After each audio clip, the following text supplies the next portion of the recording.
어제 말입니다. 이재명 민주당 대선 후보가 아이보시 일본 대사를 만났습니다. 제가 일본의 이제 역사 소설들도 많이 보게 됐고 또 관심이 있어서 대망이라고 하는 그 엄청난 분량의 그 소설책을 한 2, 3년 동안 읽었던 것 같아요.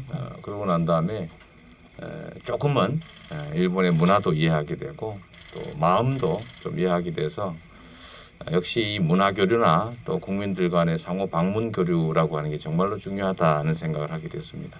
거기서 위안부라든지 강제징용 문제 같은 구체적인 어떤 양국 간 현안까지는 얘기를 못했지만 이재명 후보는 자신이 일본의 대망이나 설국 같은 소설을 읽어봤다고 합니다. 우리나라에도 굉장히 그 애독자가 많죠. 저는 그 개인적으로는 대망은 몇 년 전에 독파를 했습니다. 이게 거의 30권이 넘는 엄청난 대작이라서. 근데 이재명 후보가 얘기하기를 2, 3년에 걸쳐서 읽었다고 얘기했거든요. 그러니까 네네. 그게 충분히 그럴 만한 것 예, 같습니다. 그렇죠. 예. 이것은 이제 전국 시대, 일본의 전국 시대를 이해할 수 있는 그런 소설인데요. 또 하나 이 설국은 가와바타 야스나리라는 사람이 노벨 문학상을 받은 책이잖아요. 그래서 그렇죠. 제가 음. 고등학교 때인가 읽은 기억이 나는데 아하.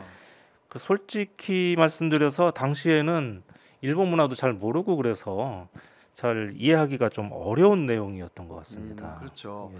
뭐 일본에서도 이 소르극이 노벨 문학상을 받은 이유는 번역이 잘 되었기 때문이다. 예. 이런 이야기도 실제 예, 있거든요. 그런 얘기도 들었습니다. 네, 그 니가타현에 있는 에치고 유자와라는 마을이 있어요. 예. 저도 거기 간 적이 있는데요. 그렇습니까? 예, 어떤 터널을 지나면 진짜 예. 서르극이 눈앞에 펼쳐지는 굉장히 아름다운 마을입니다. 예. 네.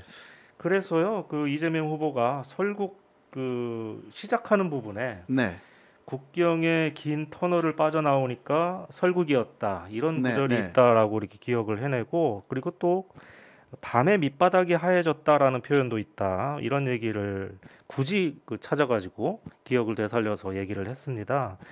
저는 그 양국 관계가 그만큼 어두운 상황이지만 어떻게 조금이라도 관계 개선에 좀 노력해 보자라고 하면서 손을 먼저 내민 게 아닌가 이런 생각이 들던데요. 네. 이것은 아주 전통적인 외교 방식이거든요. 그러니까 상대방의 나라의 높은 문화, 그 일부분, 그 문학이라든가 시라든가 이러한 구조를 좀 외우고요. 예, 예. 그렇게 하면 상대방의 나라가 우리나라에 대한 그 문화의 이해가 이분은 깊다. 예. 이런 식으로 생각하여서 예. 외교가 굉장히 잘 되거든요. 아무래도 상대방에게 큰 호감을 주는 그런 방식이겠죠. 네, 맞습니다. 예를 들면 영국 사람을 만나면 예. 뭐 셰익스피어의 한 구절을 외우는 그러한 사람도 있지 않습니까? 예. 그러면 영국 사람들이 이분은 아주 교養있는 분이다. 이런 식으로도 호감을 갖게 되잖아요. 예. 이거는 외교의 아주 기본적인 하나의 방법인데 이것을 이재명 후보가 한다라는 것은 굉장히 자랑스러운 그런 면을 많이 예. 느끼거든요. 그렇습니다. 예, 이재명 후보는 참 대단한 것 같습니다. 이런 면에 있어서는 그런 면에서는 꼼꼼하게 굉장히 이렇게 챙기는 모습에 그렇죠. 있어서는 네. 차후간 일본이요 이재명 후보에 대해서 일본에 대한 강경 발언을 한다라고 해서 굉장히 부정적인 이미지가 많은데 이 아이보시 대사는 또 한류 팬이기도 하지 않습니까? 한국 문화에 대해서 조예가 깊은 사람으로. 아이보시 이 대사는요 전에 한국에 몇 번 와서 여러 가지 청연사라든가 지냈거든요.